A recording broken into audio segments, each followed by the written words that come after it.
देखो, जो बिल्कुल मूल फंडामेंटल बात है वेदांत की, उसको समझो। सत्य एक है, वह अपनी मर्जी से, अपनी लीला से, अपनी मुक्ति से, अपनी स्वेच्छा से अनेक रूपों में अभिव्यक्त होता है। कोई कारण नहीं, अकारण ही, यूं ही अभिव्यक्ति उसकी मौज है। इसी तरीके से अनभिव्यक्ति भी उसकी मौज है। प्रकट होना उसकी स्वेच्छा है, उसकी मुक्ति है। प्रकट होकर के पुनः अप्रकट हो जाना, यह भी उसकी स्वेच्छा की बात है।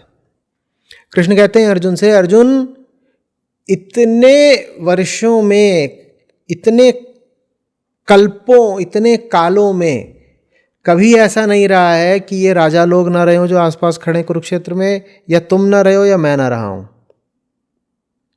अच्छा, राजा लोग तो समझ में आता है कि पहले भी थे, अभी भी थे। क्यों? क्योंकि प्रकृति लहरें मारती रहती है, तो ये सब तो प्रकृति के हिस्से हैं।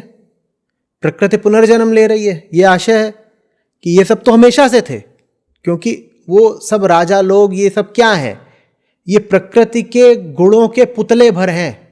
और गुणों के ये पुतले तो आज से 5 लाख साल पहले भी थे, आज भी हैं। तो ये राजा तब भी थे, ये आज भी हैं। 3 गुण वाले आते थे, 3 गुण वाले आज भी पाए जाते हैं। ठीक है, अर्जुन भी वही 3 गुणों का पुतला मात्र, वो भी तब भी पाया जाता था, वो आज भी पाया जाता है। ये क्यों बोल देते हैं कृष्ण कि अर्जुन तू भी सदा रहा है, हर काल में रहा है, और मैं भी हर काल में रहा हूं। कृष्ण को क्या पड़ी है बार बार हर काल में रहने की? भाई अर्जुन तो मजबूर है हर काल में रहने को, कृष्ण क्यों लगातार पाए जा रहे हैं? मौज है, हमारा ब्रह्मांड है, हम रहेंगे। हो सकता है रहे, हो सकता है ना रहे, मन रहेंगे। और रहते इसलिए हैं कि भाई अर्जुन जैसा कोई हमेशा ही होता है, तो हम कहते हैं ठीक है, ये लड़का बढ़िया है, इसकी मदद कर देनी चाहिए, तो इसलिए रहते हैं। वो मजबूर, विवश होकर नहीं रह रहे, वो राजाओं की तरह नहीं रह रहे। ऐसे ही समझ लो कि सत्य से प्रकृति का निर्माण है। क्या? मौज। कोई विवशता नहीं, कोई प्रयोजन नहीं। नहीं भी रहे तो कोई कुछ बिगाड़ नहीं लेगा, कोई उत्तरदायित्व तो नहीं है, बस यूं ही।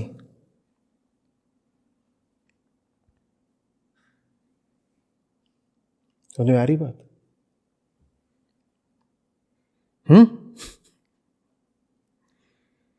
तो जो रुद्र, इंद्र आदि देवताओं को उत्पन्न करने वाला और बढ़ाने वाला है, ठीक है, उत्पन्न कर दिया, फिर ये बढ़ाने से क्या मतलब है? बताओ, बढ़ने का क्या मतलब है?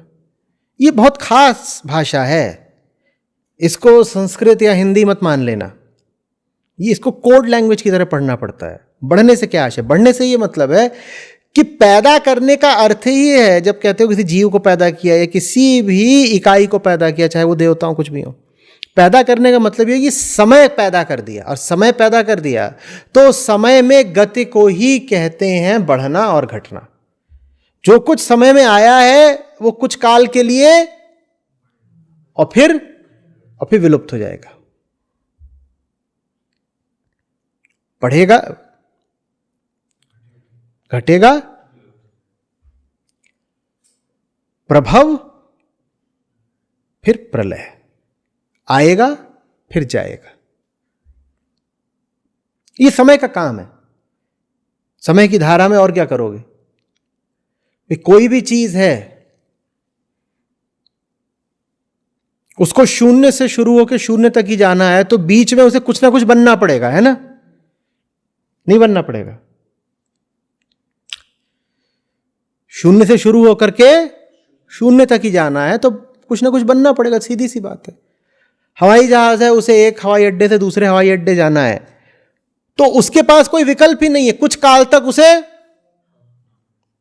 तक उसे उठना पड़ेगा, कुछ काल तक उसे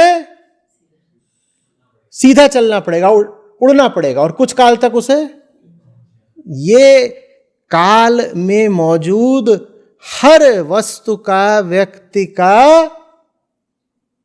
हाल है, कहानी है, विवशता है। तुम आओगे, तुम उठोगे, तुम चलोगे, तुम गिरोगे, तुम मिट जाओगे, बस यही कहानी है। ठीक है। ये हैं कौन? रुद्र, इंद्र आदि देवता।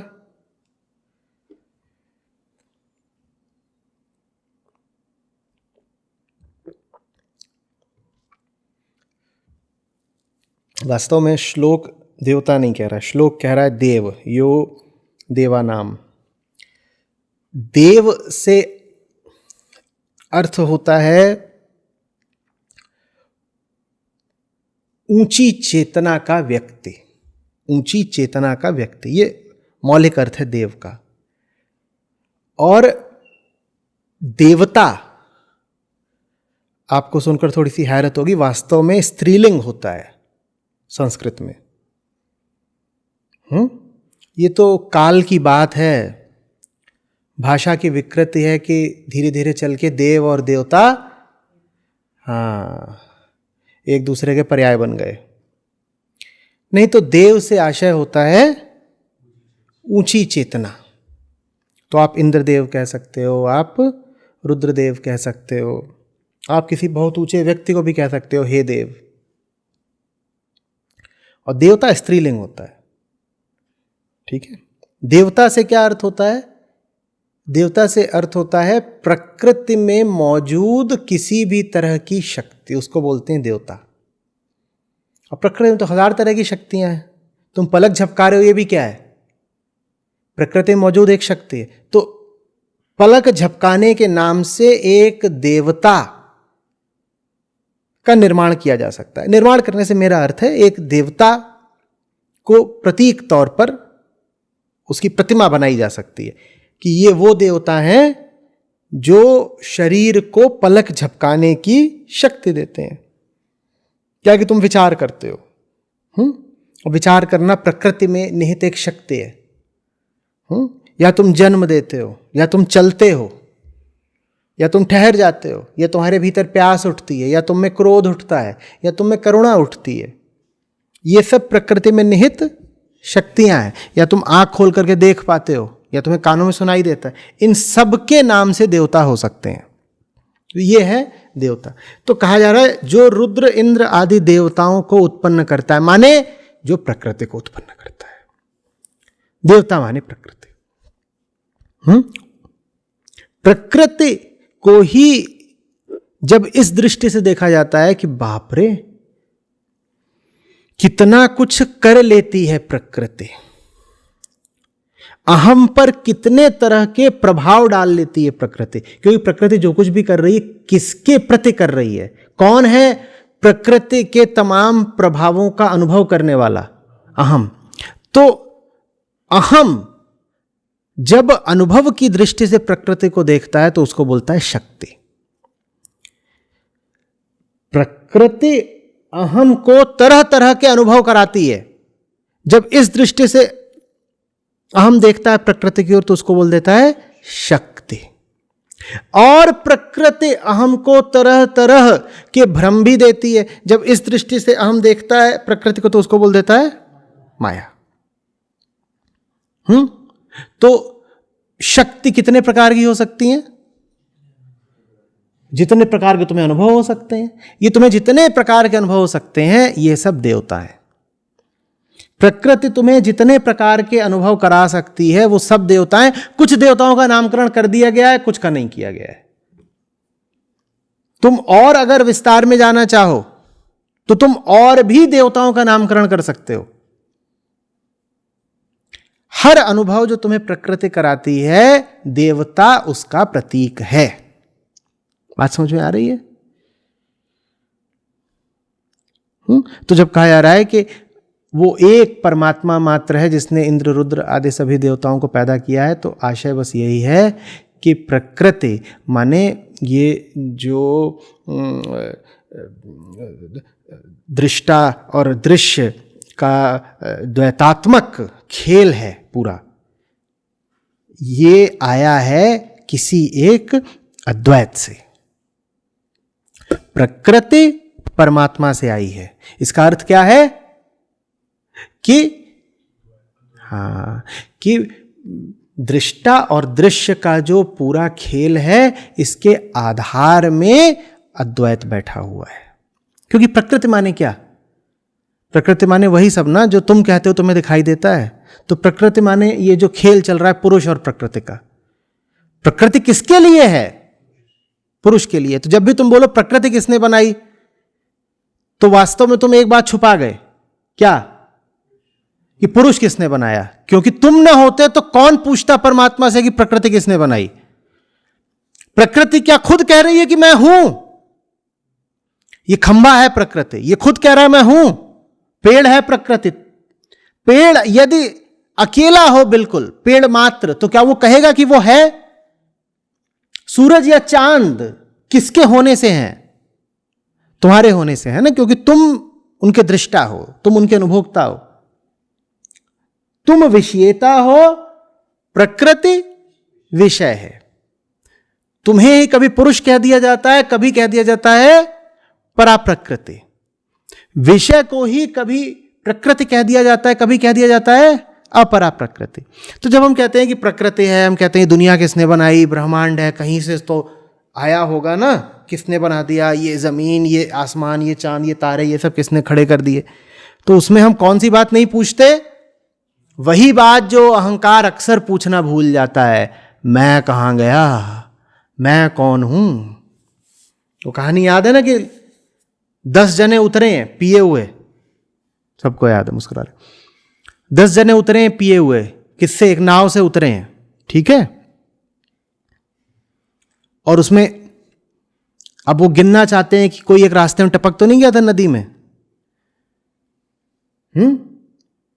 तो वो सब गिनना शुरू करते हैं और गिन रहे हैं कि भैया गिनो, 10 आ गए इधर की, नहीं आ गए। जो ही गिन रहा है वो वही कितने गिन रहा है? 9।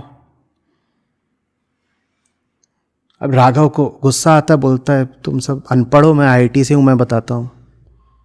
वो गिनता है, बोलता देखो सही गिनती करूंगा, आते 9 ही है। फिर घपला करता, बोलता नहीं 10 है। तो एक उधर गया झाड़ के पीछे। लेकिन तुम चालाकी कितनी भी दिखा लो, गलती तो वही है ना जो आदमी अहम हमेशा से करता आया है। क्या? खुद को नहीं देखता। तो हम भी जब पूछते हैं दुनिया किसने बनाई, तो ये नहीं पूछते कि इस दुनिया की बात करने वाला मैं कौन हूं। उसको भी तो पूछ लो, उसको किसने बनाया। तो बेटा तुम दोनों को साथ ही बनाया गया है, दुनिया को और दुनिया को देखने वाले को। यही जोड़ा चल रहा है लगातार, दृश्य और दृष्टा का यही जोड़ा चल रहा है। इस जोड़े को जैसे ही एक साथ देखोगे बिल्कुल समझ में आ जाएगा इस जोड़े के आधार में क्या है। दुनिया समझ में नहीं आती तो वजह सिर्फ एक है, दुनिया को देखने वाले को भूल जाते हो दुनिया को देखते वक्त। और दुनिया को समझने का सूत्र भी बस यही है, दुनिया को जब देखो तो दुनिया को देखने वाले को भी उसी समय तत्क्षण याद रखो, दुनिया पूरी समझ में आ जाएगी, कोई राज रहेगा ही नहीं।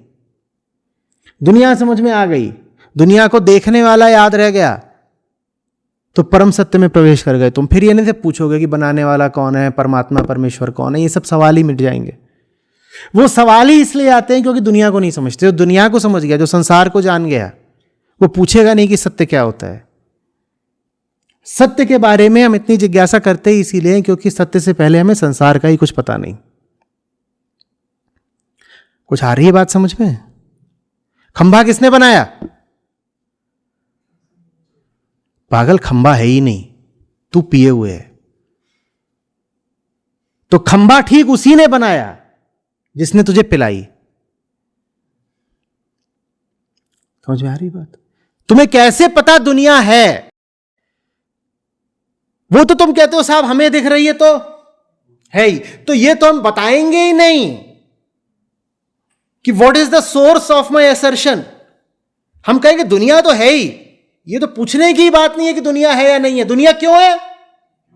हमें दिख रही है, हमें दिख रही। तो ये तो सवाल ही नहीं है कि दुनिया दिख रही है भी कि नहीं, दुनिया तो है, हमें दिख रही है।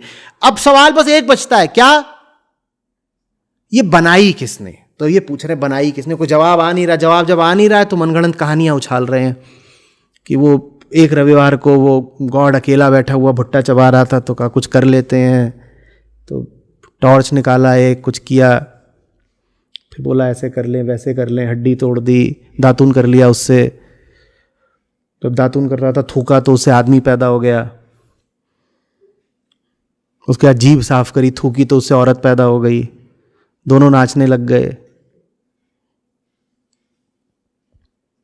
बना लो कहानियां।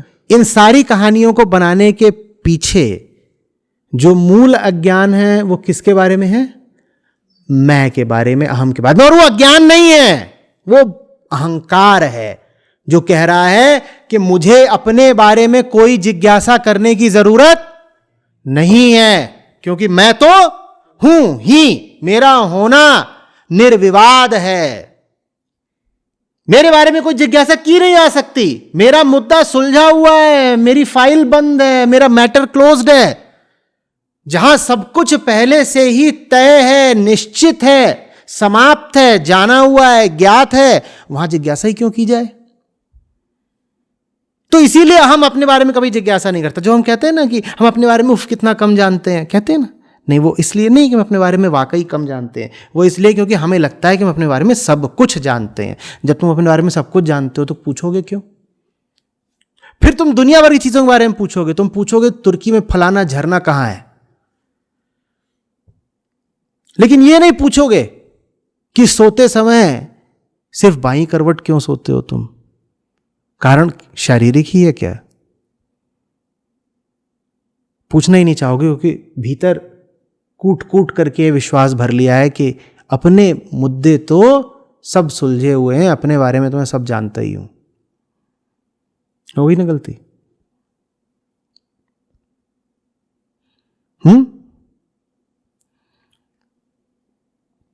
परमात्मा ने प्रकृति को बनाया, माने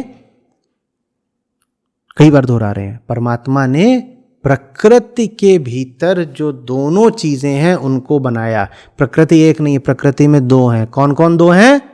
जड़ और चेतन। जड़ और चेतन माने जड़ है दृश्य, चेतन है दृष्टा। तो परमात्मा ने इन दोनों को बनाया। इन दोनों को बनाया से क्या आशय? ऐसे बनाया कि दो चीजें एक साथ बन रही, एक बना रहा था साथ में दूसरा बाई प्रोडक्ट की तरह बन गया होगा। कुछ ऐसा हुआ है क्या? तो क्या हुआ है? कुछ नहीं हुआ है। बात सीधी सी ये है कि मैं हूं जिसे लगता है दुनिया है, और मैं अगर गौर से इस दुनिया को देख लूं तो मुझे अपने और दुनिया के मध्य जो भेद दिखाई देता है वो भेद दिखाई देना बंद हो जाएगा।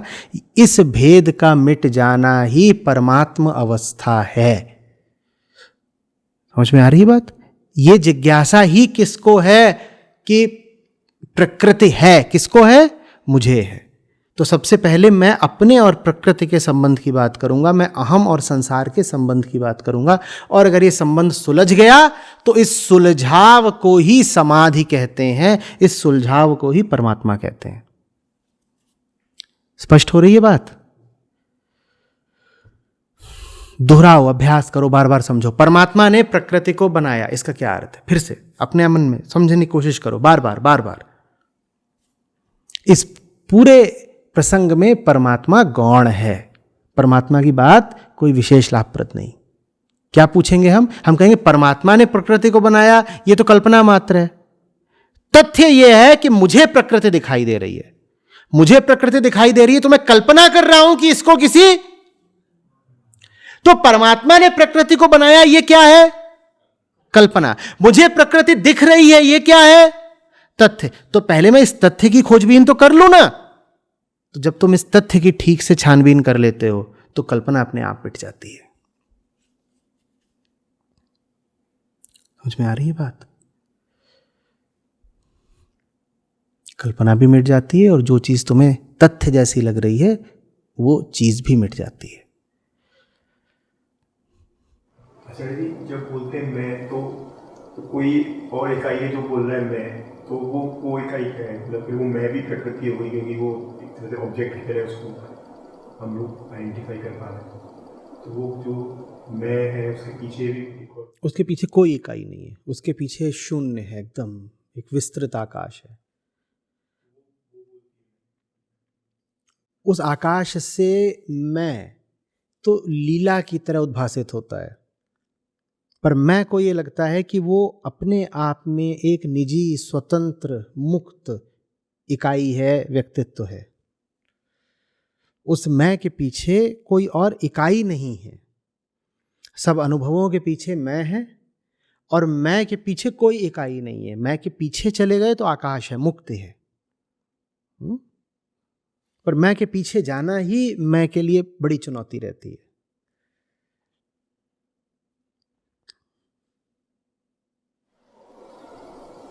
तो जो जैसे मेरे को जो फील होता है, मैं कुछ भी अनुभव होता है, तो वो मैं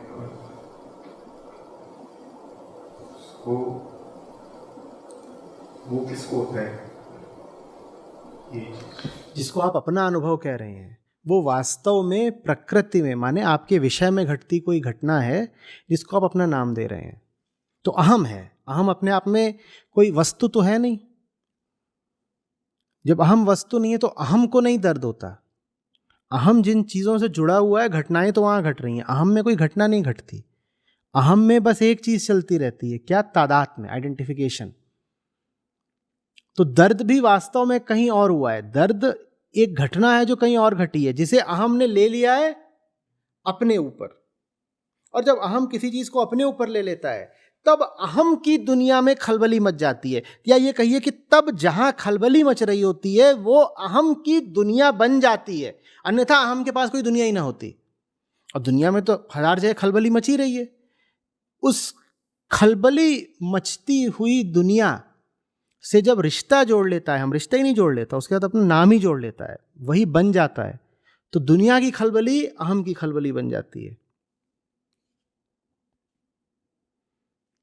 जो कुछ हो रहा है वो दुनिया में हो रहा है। दुनिया माने प्रकृति, वो वहां हो रहा है। दुनिया में होती घटनाओं को अहम मान लेता है कि उसकी घटनाएं हैं, उसकी घटनाएं हैं। तो अहम निजी होता है या यूनिवर्सल है? जैसे कि जब बोलता हूँ मैं, तो उसका मतलब हो कि मैं इंडिविजुअल हूँ या फिर अलग हूँ? आपका है, निजी है, आपका है। अहम जिस चीज के साथ जुड़ा है वही उसकी पहचान है।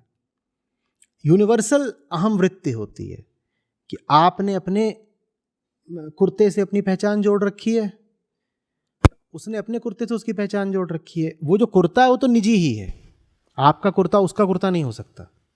लेकिन कुर्ते से पहचान जोड़ने की जो वृत्ति है वो यूनिवर्सल है।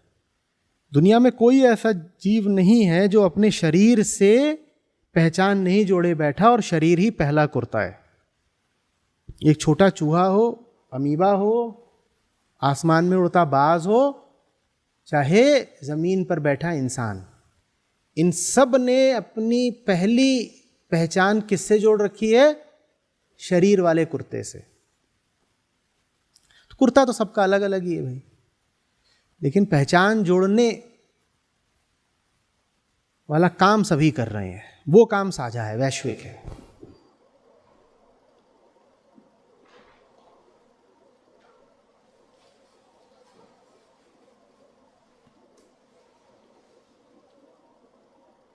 और कुर्ता भी अलग अलग, बस ऊपर ऊपर से है। बुल्ले शाह की मानेंगे तो बस इक्को रंग कपाईदा। कुर्ता तो कपास का ही है दोनों का, ठीक वैसे जैसे सबका ये कुर्ता काहे का है? हाड़ मास का ही है। ऊपर ऊपर के अंतर है, अंदर अंदर तो वही है सबका कुर्ता। क्या फर्क है? तो ये कुर्ते के ऊपर के रंग हैं, बस इन्हीं से दुनिया दिग्भ्रमित है। तो जैसे जो मेरा अहम है, उसी अहम के कारण मेरे को लगता है कि हर किसी का अहम है। ऐसा भी अलग अलग है, मतलब ये चीज़ नहीं तो अगर वो ना हो तो मतलब मेरे को लगेगा कि अगर एक्चुअली में तो सब कुछ मतलब मिट्टी ही होता है, तो तो मिट्टी अलग आपका अहम है, इसीलिए आप दूसरों के अहम की वास्तविकता को ठीक से देख नहीं पाते। अहम की पहचान क्या है? अहम की पहचान ये है कि वो सर्वज्ञ हो सकता था आत्मा के तौर पर उसने अपनी आंखों पर पट्टी बांध ली है, पट्टी से तादात्म्य करके। तादात्म्य माने आइडेंटिफिकेशन। अहम समझ लीजिए ऐसा जिसके हर तरफ आंखें ही आंखें, 3 आयाम क्या, जिसकी 10 आयामों में आंखें हों। आत्मा उसका स्वरूप है, लेकिन उसने किसी बहुत छोटी सी चीज से बड़ा गहरा लगाव कर लिया। वो छोटी सी चीज क्या है? ये है। जिस चीज से लगाव कर लिया उसको, आप इतनी प्यारी कितनी प्यारी, ऐसे बांध लिया, अब उसे कुछ दिखाई नहीं देता। इसीलिए अहम का मतलब होता है अज्ञान। जान ही नहीं पाओगे, दिखाई ही नहीं देगा। किसी एक चीज के इतने निकट आ गए हो कि उस चीज ने तुम्हारी देखने की क्षमता ही खत्म कर दी, तो अब दूसरे का अहम आप समझ ही नहीं पाएंगे। आपको दूसरे का अहम अनुभव हो जाएगा अपने अहम के संदर्भ में, पर आप दूसरे के अहम के साक्षी नहीं हो पाएंगे। कैसे बताता हूं। दूसरा आकर के क्रोध में आपको गाली देगा, आपको उसके अहम का अनुभव हो जाएगा, क्योंकि आपके अहम को चोट पड़ जाएगी। आपको उसके अहम का कैसे अनुभव हुआ? अपने अहम पर चोट खा करके। तो आपको उसके अहम का कुछ अनुभव तो होगा इस तरीके से कि आपके अहम पर चोट पड़ गई इसलिए, पर आप उसके अहम के साक्षी नहीं हो पाएंगे। ये नहीं हो पाएगा कि वो गाली दे रहा है और आप साफ देख रहे हैं कि चल क्या रहा है मामला, उधर क्या चल रहा है और इधर भी क्या चल रहा है, नहीं देख पाएंगे। जैसे कि तुमने पट्टी बांध रखी है, कोई आकर के पट्टी पे झट से एक धौल मार दे ऐसे, तो कुछ अनुभव तो होगा, पर क्या हुआ ये समझ पाओगे क्या? ऐसे ही हम जीते हैं। हमें कुछ ऐसे अनुभव तो होते हैं जैसे घने कोहरे में एक साया आया और हमें छू कर निकल गया, ऐसा अनुभव तो होता है, पर वास्तव में हुआ क्या कुछ पता नहीं चलता। हम टटोलते रह जाते हैं ऐसे, कुछ डरे हुए से, कुछ शंकित से। वास्तव में क्या वो पता नहीं चलता, कुछ हो जाता है। और यही जो फिर हमारा अज्ञान होता है, हम इसे गीत भी गा लेते हैं। अजनबी कौन हो तुम, जब से तुम्हें देखा है, सारी दुनिया मेरे आंचल में सिमट आई है। शुरुआत ही किस बात से हो रही है कि भाई जिसको देखा है वो अजनबी है। वो है कौन, ये समझ में नहीं आ रही बात, बिल्कुल समझ में नहीं आ रही कि बात कौन है, लेकिन इसी बात के मजे लिए जा रहे हैं। अजनबी कौन हो तुम, जब से तुम्हें देखा है, सारी दुनिया मेरे पता नहीं क्या है, आंगन में उतर आई है, आंचल में सिमट आई है। क्या है भाई? सारी दुनिया मेरी आंखों में उतर आई है। आंखें बंद है, दुनिया आंखों में उतर आई है। ऐसे ही प्यार भी हो जाता है। अब कोई पूछता है कि क्या है, क्या हुआ है, तो क्या बोलते हो? वो कुछ हुआ है, वो बताई नहीं जा सकती बात। प्यार तो चीज ही ऐसी, इस बारे में कुछ बताया नहीं जा सकता। माने भूत प्रेत से प्यार कर रहे हो क्या कि उसके बारे में कुछ बताया नहीं जा सकता? प्रेम का तो अर्थ होता है जानना। ये कौन सा प्यार है जिसमें तुम्हें कुछ पता ही नहीं चल रहा कि क्या हो रहा है?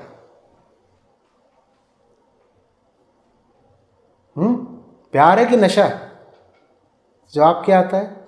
नशा ही तो प्यार है।